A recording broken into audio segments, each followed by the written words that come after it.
kingdom of Dahomey was perhaps the biggest slave catcher, that we know of in West Africa. So this is a young brother from Ganvi.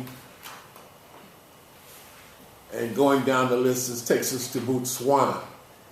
Botswana is another country, and this time in southern Africa, that I was only able to visit one time, and most of that time was in Gaborone, which is the capital.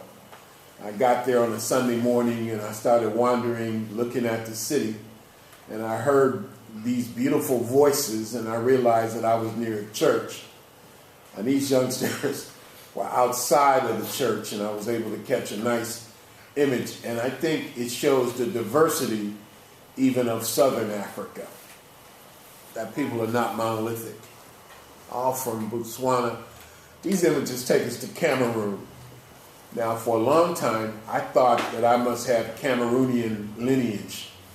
I guess a lot of us wonder where exactly we're from, although I've never wondered enough to do the DNA analysis. I guess I want to be able to claim the whole continent of Africa. And knowing specifically where I'm from has never really been a motivation for me. But I always felt that I had some Cameroonian blood. If I was in Paris and I went in a Cameroonian restaurant, or if I was in Montreal and I'm hanging out with Cameroonians and listening to the music, it just felt so me. And when I got to Cameroon, I didn't feel anything of the sort. I think that the French have screwed us even more than the British. You guys would know better than me since you live in the UK. But I never hear a person from Jamaica or Kenya or Nigeria or Ghana say, I'm British. But I hear sisters and brothers in France all the time saying, I'm French, even though they are from a former colonial power in France. So I didn't really feel any kind of vibe in Cameroon at all, although I was glad to be there. Now, Cameroon was also colonized by the Germans. A lot of people forget that the Germans were big colonizers in Africa. But as a result of their loss in World War I to the so-called Allies, they were forced to pay reparations. It seems like everybody's gotten reparations but you and me. So the Germans were forced to give up their colonial possessions to the British and the French. So first you have the Portuguese who came, and then I guess the French, the Germans, and the English as well. There's a part of Cameroon near the border with Nigeria that is English speaking. And what I always try to do, it's too bad we can't do something about this right here because the light is streaming in. Whenever I take a group anywhere, we always try to go to a school, and we bring a bunch of school supplies. And you can see these children right here don't look terribly impressed. And I think that they are from she looks very serious, like, why are you bothering me? I think that they are from the group called the Bamileke.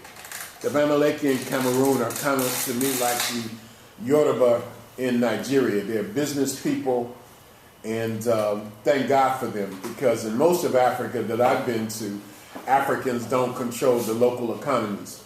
If you go to a place like Senegal, you would find Arabs, Lebanese, people from Mauritania. If you go to East Africa, you're going to find the East Indians who run everything. But so thank God you do have some parts of Africa where Africans do control the local economies. Now this sister is from a group called the Bajolais, and this is also in Cameroon. But the Bajolais are a type of the people that are commonly referred to as pygmies. And you find groups of them all over Africa, well, not all over Africa, but especially in Central Africa. One group is called the Efe, E-F-E. Another group that I personally encountered along the borders of Western Uganda and Eastern Democratic Republic of the Congo are called the Batwa. And so these are these little black people, these diminutive black people who have such an ancient history. And this is just after a lecture I gave in, I guess, Douala, Cameroon. And I just thought this sister was so beautiful. And even I look good in this photograph, right? If I do say so myself. I also love the sister's hairstyle. There I am. There you see again. I wish I could take a photograph of somebody like this from the back. Because these in the United States, I think I don't know what you call them here, but we sometimes tend to call them Bantu knots. And I would like to be able to get a photograph of somebody like that so I can compare it to the hair of the Buddha, which you'll see in the major part of the presentation. These images take us to Egypt, and specifically the part of Egypt called Nubia. Nubia is divided into southern Egypt and northern Sudan. And the people, the Nubians, feel a great deal of resentment to the people who control Egypt, who they call Arabs, who dominated Egypt from Cairo. And the resentment rose to full boil, I guess in the 1960s and 70s, when the Aswan Dam was expanded to increase agricultural productivity in Egypt. And a lot of Nubia was flooded because of the dam. No telling what kind of artifacts were lost. And people who had lived in these communities for hundreds, if not thousands of years, were displaced. So there's still a great deal of resentment. This one takes us to Eritrea in the Horn of Africa. A lot of people get a chance to go to Ethiopia, but not that many people go to Eritrea itself. Eritrea fought a war with Ethiopia for 30 years to become independent. And now it's one of the most impoverished countries in Africa. But I must have really been good with the camera that day, because you can see there's a little fly or bee buzzing around his chin. You got to be a good photographer to catch something like that. Very good. See my brother, I got an eyewitness there, and amen. And this is near a place called Metara. And Metara is important because of an archaeological site. I don't know if you have heard of the kingdom of Aksum, but Aksum is an ancient African empire, kingdom at least, in the Horn of Africa. We spend so much time talking about Kemet and Kush, Egypt and Sudan, that a lot of times we don't get to focus on other parts of Africa. But I was in Eritrea. I had, for the most part, a good experience, and I was able to go to this archaeological site. And these little girls, well, I don't know if they're twins or what, but adorable little children. And these are children just walking on the streets of Asmara, Eritrea. This is at the archaeological site itself. Now, all this is in the Horn of Africa, and these are some of the senior archaeologists. I was told in Eritrea that they had excavated, or they had identified 5,000 archaeological sites. And they were training at the time a lot of young archaeologists so that Africans could excavate their own history. I mean, what I would call kids. I'm 63 now, so almost anybody younger than 30, I'm likely to call a kid or a child, because they're young enough to be my children. But just a good experience overall. Oh, Asmara. The images are not very sharp. It seems like the lens is not very, very good. And all from Eritrea. These were young sisters who almost all of them looked the same to me. There were about 7 of them, and they all looked like they came out of the same womb. And these are just young sisters working in the restaurant in the hotel where I was staying. Now this one takes us to Ethiopia. And I believe this is Lake Tana. This is the basis of the Blue Nile River. You know, the Nile River is composed of several smaller rivers. You have the Blue Nile, you have the White Nile, you have the Victoria Nile, you have the Adbar River, and all of them come together just north of Khartoum and flow into this one mighty stream that empties into the Mediterranean Sea, which the ancient Egyptians called the Great Green or the Middle Sea. I guess the word Mediterranean has connotations of middle. And this, to me, this was my second trip to Ethiopia, and it, to me, just captured the hard life of women there. It's a tough place. I think that in the United States, a lot of so-called conscious African Americans have this vision of Africa, which is kind of a paradise, a kind of a utopia. And I suppose, considering what we have gone through in the United States, we tend to look at Africa like that, or we look for a place where African people are powerful and prosperous and happy and all those things. But for the most part, my experience in Africa is people are just struggling to make it there.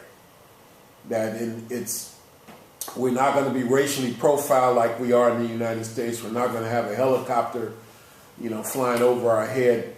Chances are we're not going to get shot down in the streets with our hands up in the air begging, don't shoot. But Africa, for the average African, I think is a tough place. And this, to me, captures that. So these images are from Ethiopia. And from northern Ethiopia in particular. And then we go to the southern part of Ethiopia. Well, I'll be taking another group, God willing, next April, May. And this sister is from, and I think she's extremely beautiful, is from a place called the Omo Valley. And the Omo Valley in Ethiopia is as different as night is today from the northern part of Ethiopia. I think that we have a stereotypical vision of what Ethiopians look like, and these images, I hope, help break that stereotype. Look at these sisters, and look at what is typically called an epicanthic fold, the almond-shaped eyes, the close-cropped hair. I think these sisters are just gorgeous.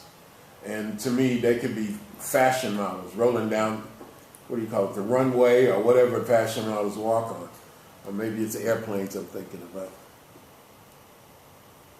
All from the Omo Valley. Very dignified, distinguished-looking people, but very poor. But in spite of that, they have not converted to Christianity. They've not converted to Islam. They maintain their ancient traditions. And here you can see a sister with ochre in her hair. Now, in order to take these pictures, you have to pay these people. And there's a specific amount that they ask for. It's 25 birr. I think that's the amount, 25 birr. I don't know what that would be in terms of, British pounds sterling. But it's a specific amount that they demand if you take that picture. And that doesn't mean if it's a good picture or a bad picture. That's if you push your hand on the camera shutter, they're expecting money. And they're not joking around. Now, this sister is from a community called the Hamar. I got a smile out of her. But this brother, I have problems with. Now, I walked up to him because out of respect, you never just take a picture, even if you're going to pay them. You ask for their permission. And so I asked him if I could take his picture, and I don't know what language it is. I guess it's Hamar or Hamar. And I asked if I could take his picture, and he gave me the nod of approval. So I took his picture. You can see he's a very distinguished looking brother. And you don't see a lot of men there with white hair. Beards are very, very rare. And white hair is very, very rare there. So I was a real novelty. I was a big deal because of this. So I took the picture and I gave him his 25 beer, and he said no, he refused it. And I handed it to him again, and he said no again. So I figured this brother, he has Pan-African tendencies. He's like Garvey. He sees we're all the same. He knows that I came from thousands of miles, and he's saying, no, my brother, I don't want your money. But it wasn't like that. So he didn't take the money, so I just started walking away, thinking, wow, this is a wonderful thing. Because none of these sisters and brothers had expressed any solidarity with the African Americans that I was with. I think we all want that. We all want to go to the motherland, because when you are an African American, going to Africa is very special. So we want to feel like we're accepted and that we are more than wallets and credit cards and purses. That when people see us, they don't just see a dollar bill. So I'm thinking I finally met somebody like that, but, I started walking away, and I felt a hand on my shoulder. And I said, what's up with this? So, I turned around, and he's got his hand out. And I'm saying, but I gave you the money, and you didn't accept it. So I walked away again, and I felt another hand on my shoulder. And I'm saying, what's up with that? So what he was saying is, the note that I was giving him, the 25 birr note, was old and wrinkled. And he wanted a new note. And I'm saying, well, this is the last birr that I've got. So if you want it, here it is. And if you don't want it, it ain't my fault. So I walked away again, and a crowd started to gather around me, and I turned around, and I don't know why I said this. I said, I'm from South Central Los Angeles, and don't do that to me. And it got to be a thing where I thought we were really going to get in a scrap. Anyway, to make a long story short, he took the 25 burr and I left. And that was the end of the story. I thought I would get a laugh out of you guys. People in Birmingham don't laugh. Well, you guys are very stoic, I see. We're serious. All from the Omo Valley. Look at this brother. Look how serious he is. These are the kind of people that I was with. Now, this was probably the most aggressive group, and in some ways the most interesting group. These people are from a group called the Mercy, M-U-R-S-I. And they're very, very interesting. And we were told not only to have our money and don't mess around with these people, but to come early in the morning because they start to drink this distilled liquor, which in the United States we call moonshine. And maybe you've heard the word white lightning. And they drink it, and they get drunk, and they get belligerent. And they carry these old muskets around. I mean, these guns are older than I am, but they look like they would shoot you. Okay? So here are the Mercy. And then here's another group. And they live right on the banks of the Omo River. You can see the river in the background right there. Now this group I really liked, and they liked me a lot too. We got along extremely well, especially with the kids. This is one of my favorite photos. And if you look closely, you can see they had a good time with me. Now here are these children laughing for the camera. God knows what he's looking at. But if you look at this little baby right here, he's looking at me like, what on earth is this sitting in front of me? See, they're not used to seeing this kind of hair before. And then I was a foreigner anyway, and I guess not a lot of African Americans get a chance to come through there. I never noticed how raggedy this child was until I looked at this photograph. She was just a delightful little girl, but very, very poor. But what I found out about a lot of these very traditional groups that I would never use the word primitive, I would say very, very traditional, is that I have a lot of respect for them because they keep their dignity, they're very proud people, and they resist the inclination to adapt to new cultures, new religions. You know, they won't accept Christianity, they won't accept Islam, they are who they are. Back to the Mercy again, and this is all natural adornment. They don't do this just for tourists. That is the way they dress. And you can see how heavily melanated they are. So if I ever do another book for children, what I want to do, since I've done the book Assata Garvey and Me is on the diaspora, I'd like to do a book on people in Africa itself, ancient and modern. This takes us to the Gambia. I understand the Gambia is a big tourist destination for people in the UK. It's a tiny little country, English speaking. Most of the people are Muslims. And the Gambia was carved out of Senegal by the British so that they could have a port. Now for African Americans, Gambia is significant because this is where the person named Alex Haley, who wrote the book Roots, and it was the editor of Autobiography of Malcolm X, traces lineage through Kunta Kinte. So this is specifically from a place called Jufre, and this is where Kunta Kinte is supposed to have come from. This takes us to the capital of Gambia, Banjul, and this is Ghana. Ghana is one of my favorite countries, period. Friendly people, very stable, good food, a tradition of Pan-Africanism. Malcolm X went there, W.B. Du Bois went there. Of course, Kwame Nkrumah is from there and led the Gold Coast to independence and changed the name to Ghana. And I also like the fact that in the schools in Ghana, I know it's like this in some African countries too, the girls are ordered, I guess it's tradition, maybe it's just a school rule, to keep their hair cut short so that hair is not an issue. When I go there, and I've taught in some of the schools in Ghana, especially Accra in the Teshi district, a very poor district, I never have to tell the children, sit up, be quiet, I'm talking, listen to me. one conversation only. That's the way it is in the United States. And I don't know how it is here. But in the U.S., we actually, if you go into a public school, you have to pass through a metal detector, you know, and you have to fight with the students to get their attention. Now, I don't know how it is here, although I've lectured in schools here, it's been a while, but I notice it's the same in the Caribbean. I've done presentations, for example, in Jamaica. Students are far more attentive than they are in the United States.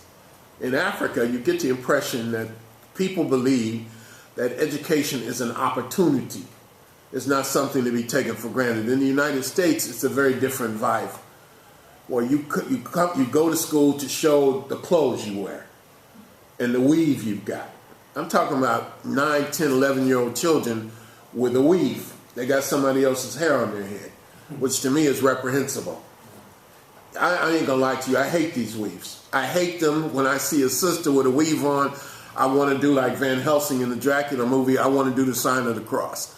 Like, my God, what is this that has crossed my path? But sisters tell me they wear their hair like that because that's what the brothers want, and they're looking for a man, and so in order to look beautiful and desirable, they put these horrific hairstyles on their head. I hate them. I shouldn't have started that because I could give a whole lecture on how I hate weave. Now, these young brothers are getting ready to go in Elmina Dungeon. Some people call these places castles. I'm not able to dignify them with that. It ain't like we're going to Camelot. And these were the places where our ancestors were kept before they were put on those floating coffins called slave ships. And Ghana has two of the biggest ones. One is called Elmina and the other is Cape Coast. And these young boys are about to go into Cape Coast or Elmina Dungeon. And you could see their anxiety and the look on their faces, which is good. Now, this is one of my great teachers. He's an ancestor now. His name is Asa Hilliard, a great, great, great scholar. And here he is with one of the descendants of a powerful woman in African history, a woman named Yaa Asantewaa. Yaa Asantewaa engaged in one of the Anglo-Asante Wars. One of the things I think is very important to talk about when we talk about more recent African history, when we get out of Kemet and Kush, is to talk not just about victimization. I know we have suffered, and I don't want to minimize the suffering of our ancestors, but Africans also resisted colonization.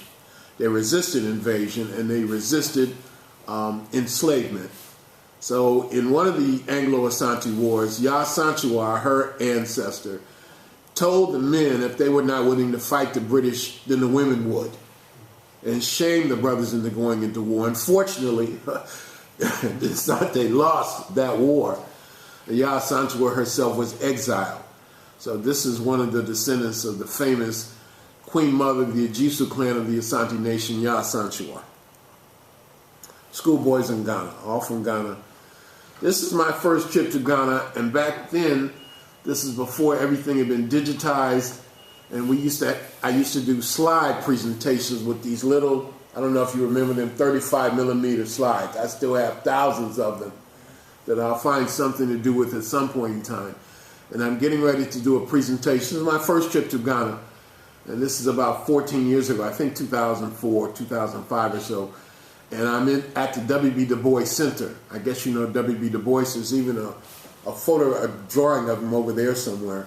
The great African-American intellectual who died in Ghana working on an Encyclopedia Africana. And there I'm with the youngest son of the great Kwame Nkrumah, who introduced me. That was a big deal to me. Now this brother, you would never guess where he's from. He's from Libya. And I met him in Egypt, at the base of the Great Sphinx. He and several other sisters and brothers were actually from Darfur. No, not Darfur. Some were from Darfur, but he was actually from Libya. And I thought that he was one of the African migrants come from other parts of Africa, passing through Libya. Gaddafi is still around at this time, passing through Libya on his way to Europe, looking for a better life. I'm sure you all know the stories since you live in Europe, or since you live in the UK, of Africans who risked their life and limb crossing the Mediterranean because Africa's been so raped and robbed and pillaged, crossing the Mediterranean to get to Europe for a better life.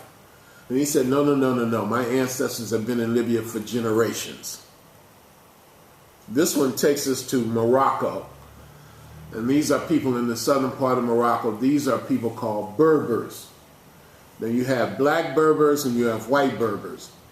And the black Berbers, I'm sure, are the same people who sent civilization to Spain in the 8th century. And this is in the southern part of Morocco. You will rarely see them in the north. This is one of my favorite cities in Morocco. I think I'm on the outskirts of a city called Ouarzazate. And that's a sister for sure. Not only obviously is she melanated, but in addition to that, she seems to have an attitude about her. There's something quintessentially African in us that goes beyond just phenotype, but attitude. And that's a sister for sure. I know that look many, many, many times, and perhaps you do as well. All from Morocco. Now here I am in Morocco, and this is just me planting a date palm. This is, I think, on my second or third trip to Morocco.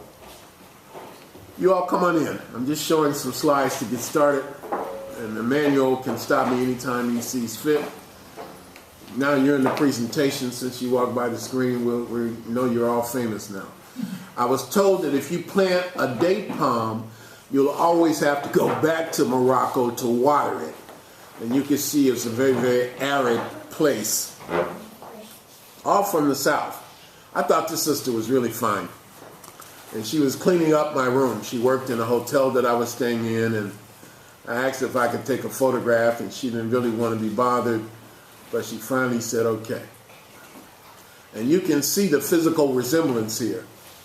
Now this brother told me he's not a Berber, that he's a Tuareg, although the groups must be closely related. The Tuaregs are the camel nomads of the Western Sahara. And you could see that we look so similar in terms of phenotype. He told me I'm a descendant of the people that sent civilization to Spain 1,000 years ago. Now this is a recent trip, and now we're in the ends. And this is from Namibia. And these again are very traditional people. These people are called the Himba. And the Himba never bathe. There's something that they do to their bodies where they're always clean. And the women were trying to explain it. I thought it was women's business and I should butt out of it. And you could see they go around bare-breasted. So this is in northern Namibia, and I took a group there. I wanted to see these sisters and brothers for a long time. Again, very traditional people who fascinate me, who have not converted to Christianity, not converted to Islam, none of that. And they maintain their traditions. And they were completely indifferent towards us. Now, we visited two groups. The first group, African Americans, were a real novelty. But this group, they didn't seem to give a hoot about us at all. We went and we asked if we had their permission to visit their community. They said, cool, okay, no problem. We bought a bunch of food, a bunch of other supplies, because we thought we would be able to help out. And they just completely ignored us. And so there we are, looking at them with big eyes, talking about how fascinated we are, and they ignored us altogether. So what they did all at once, and I thought it was fascinating, a whole large group of them, it had to be about 50 or 60 of them, and the group grew by the moment, gathered together in a circle and just started dancing. And different people, one at a time, would jump out in the middle of the circle and show their moves. So all at once, this older sister, she had to be 60 or 70, pushed these young kids out of the way and got in the middle of the circle and said, as if to say, let me show you how to do this thing. And I was very incredibly moved by that. So African, so much you could relate to. This brother's from another group, very traditional Africans, although a lot of them have converted to Christianity. This brother's from the group called the Nama. In South Africa, they're called Khoi, but in Namibia, they're known as Nama, and these are the people that the world, or the Europeans, call Hottentots. And they form one of the greatest resistance movements to the European invaders of Africa. The Germans invaded this part of Africa and called it Southwest Africa. and they nearly exterminated these people. And the greatest resistance leader is the man in the photograph there. His name is Enric Witbooi. And this is, I think, his grandson, a great-grandson, Moses Witbooi. So that was a big deal to me, to meet these folk. Another Hottentot, Khoi Khoi. And these are also people in Namibia called the Damara. Very traditional people, as you can see. You know, I took a group to meet them. A woman walked up, I think the sister in the middle there, and says, "I'm your guide," bare-breasted, no big deal, and walked us through their community. Now this couple right here heard that I was in Namibia. Runoko Rashidi, you know, legend in his own mind, world famous scholar, blah, blah, blah, blah, blah. The first night I was in Namibia, I did a nationally broadcast interview and presentation. It went over well. A couple former prime ministers were there. So word got around the country, and I'm talking a lot on Facebook too, that I was in the U.S. and I went to a place called Swakopmund. Swakopmund is like a German colony in Africa. The Germans own everything there, and black people were beaten down there more than any place else I could think of in the whole of Swakopmund. This is a black middle-class couple, and they came a long way to meet me, and for them it was a big deal. And they bought that little travel book, which is over there for sale, by the way. That's a nice plug. And what I really like about it, to be honest with you, I just like to see black people in love with black people. That to me is a big deal. I know this is going to probably make a lot of people mad, but I think black people need each other to heal. And you can walk around talking about love is colorblind and you can't hope when you fall in love, which to me is ridiculous. And I don't know how you can't help it.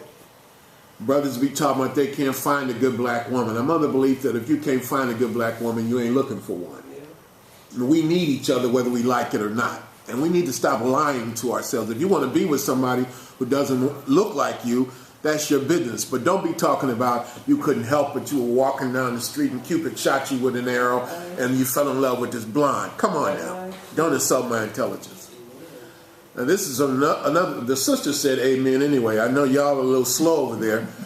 This brother is from a group called the Ovambo. And when I saw this brother, I thought he was from Melanesia. And to me, this captures Africa to me. The past, the present, the hope, the despair, the poverty, and yet the future of Africa. Look at these young brothers with those bright eyes. They're poor, but they have a very rich spirit. And I was very, very moved by that. This picture to me captures the essence of Africa for me. And another little Himba child, look at the attitude that this little boy has. Very defiant, all from Namibia. And this sister is also from Namibia. She's from a group called the Herero. I'll just show you a few more pictures. We'll get to Z, and then we can start the major program. Now, what they have done, a lot of these sisters and brothers have converted to Lutheranism. And that's a German outfit that she has on that the Africans have kind of modified. We will do that. This sister is also from Namibia, and at the time, she was a deputy prime minister. No, she wasn't the deputy prime minister. She was a deputy minister of education. And we got along beautifully. She was married to a Nigerian brother, and she had me in her office, and we're kicking it around and having a great talk. And I did something really, really, really stupid, which I do from time to time. I admit it. When you get old, you're willing to admit that you screw up and you make mistakes and you're wrong and you don't have all the answers. That's a sign to me of wisdom, when you realize how little you actually know. But I did something really dumb. I told her that there was a theory floating around in the United States, this is in Southern Africa now, that there's no such thing as AIDS. That AIDS is a hoax, I was told, concocted by American pharmaceutical companies to make a vast fortune by selling AIDS and HIV, related products. Why did I say that? That sister looked at me like I had just said the most offensive thing imaginable, because her attitude is, we're dying left and right, and you dare come here and question whether AIDS actually exists. And she barely spoke to me after that. Back to Ethiopia, and you have a replica of an Olmec head in front of the National Museum In Niger, these are people called the Tuareg. And this brother with the straight hair is from a group called the Wodabi. And this woman is from a group called the Jerma. Now, maybe because I come from a powerful country and I feel like I can always get some money somehow or another, sell a book or do a lecture. You know, whereas in the motherland, if you're poor, life is tough. So this sister's from a community called the Jerma, D-J-E-R-M-A, and she had a limp, and I think she had a deformity in one of her arms, and I wanted to give her some money. That was the first thing I thought. But I knew, especially since she was a Muslim, and she was a stranger to me, that if I walked up to her and offered her some money, it would be taken in the wrong way. So what I did, I thought for once, I walked up to her and I said, "Sister, may I take your photo?" And she said, "Okay," and I gave her $20. She said, I wanted to give her the money anyway, but I think that it's important that people keep their pride and their dignity. Very important. And I got a good picture. These are the Wodabi. And again, another very traditional group, Wodabi child. Now this is Nigeria. And this is the Oshun Festival. And how I managed to get through that crowd, I don't know even now. Jam-packed, 20,000, 30,000 people there. This is in Oshogbo, Nigeria. This takes us to Nubia. A bad little girl. I know she looks sweet and adorable there. This was a rotten little child, I tell you. I met her in a little community, a village in Nubia. And she asked me to buy this little wooden doll for $10, which was overpriced. But I said, okay. I gave her the 10 and looked at it and found it had been made in China. Right? So I was hot about that. And then her mother came up to me and had the nerve to say, "Buy one for me too." And I said, "Well, I bought one for your daughter. I know it's not worth more than a few cents, and you charging me $10. And she said, "But you didn't buy one for me." And I said, "No, I'm not going to buy one from you." I thought I had really made my contribution to the community. You talking about that little girl got mad. She started pointing to my bald head, and I'm bow-legged. She started trying to imitate my bow-legged walk. I wanted to throw this little girl in the Nile River. I really thought about doing infanticide. You know, I'm just kidding since we have children in the room. From Nubia.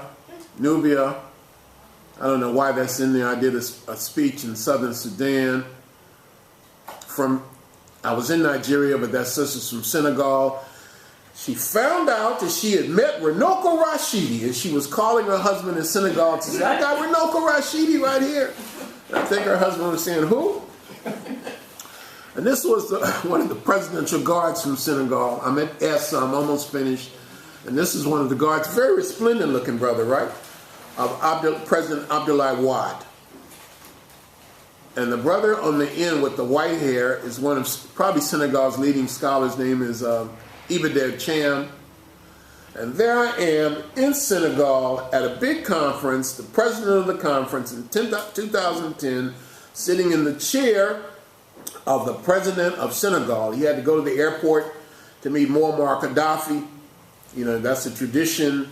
When heads of state come, the president of the particular country is supposed to go meet them. So he said, "Dr. Rashidi, you sit in my chair." It was a big deal. And on the right, I guess it's the right, is the person I consider Africa's greatest scholar, Dr. Theophile Obenga.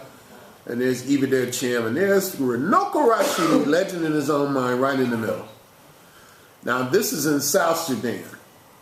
And these are some heavily melanated brothers right here. And I gave a presentation, and I never did get quite settled in. I was never really comfortable. And they kind of sensed it. And they said, "Dr. Rashidi, is there something wrong?" I said, "Yeah." They said, "What?" I said, "I'm jealous." They said, "Of what?" I said, "Of you guys. I want to be black like you." And they said, "Come and stay for about 1,000 years, and you'll look just like we do." Look at black. That brother is, uh-oh. Now, these images are from northern Sudan, the country that's officially known as, I guess, the Republic of Sudan. And these brothers look so dignified there, they wouldn't smile. And finally, I was able to crack a smile out of them. Togo, another country that the French have raped and robbed and pillaged. There should not be any poverty in Africa at all.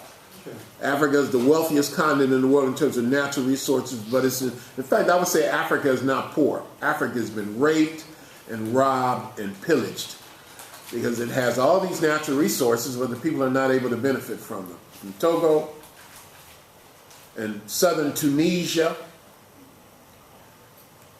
this is one of my best pictures ever. All from southern Tunisia. From Uganda, I'm in the northern part of Uganda, a war zone. And this area had been ravaged by a group called the Lord's Resistance Army. And I went to a school and I brought some school supplies and they were just delighted. So they gave me a new name, and that is Okelo, which means he who brings gifts. So my name is Runoko Rashidi Okelo. Runoko is from Zimbabwe. It's Shona, it means handsome. I didn't name myself that. And Rashidi is from Tanzania. It's Kiswahili. It means teacher. And Okelo means he who brings gifts. So I am the handsome teacher who brings gifts. Yeah, not bad. And these are the Batwa, the so-called pygmies of western Uganda. And then these are children that I gave a presentation to at an AIDS orphanage outside of either Kampala or Entebbe. Whoever I'm speaking to, if you are black, I'm going to give you the same presentation that I would give at Harvard University. I don't care how poor you are, homeless or whatever. I think you deserve the same respect and dignity. Look how dark that sister is. I'm fascinated by heavily melanated people. To me, black is truly beautiful, and we should never forget that. Sure. From the Zambia, and there's your brother, Robert Mugabe. I got as close to him as I am to you on my last trip to Harare, Zimbabwe, and he gave a stirring presentation on the importance of knowing your history. You would have thought I wrote the speech. Now, he's in his 90s now, and he's been diagnosed with an advanced stage of cancer for years, but he looked very strong, and it seems like he's going to be around for a while. My only disappointment, probably with President Robert Gabriel Mugabe, is that he doesn't seem to have prepared the new generation for leadership. Sure. A lot of Africans get in power and they act like kings. They ain't gonna never give it up. Like Museveni in Uganda and Paul Biya in Cameroon. Africa's full of people who probably shouldn't be the president of anything, but they've somehow wormed or gangstered their way into power and seem like they're never gonna give it up. I think that's one of Africa's greatest weaknesses. And again, the close cropped hair. And those are the images that I wanted to share with you. And these are just contemporary African photographs, 99.99% of which I took myself. And I just did that for folk who came early because I didn't want you to feel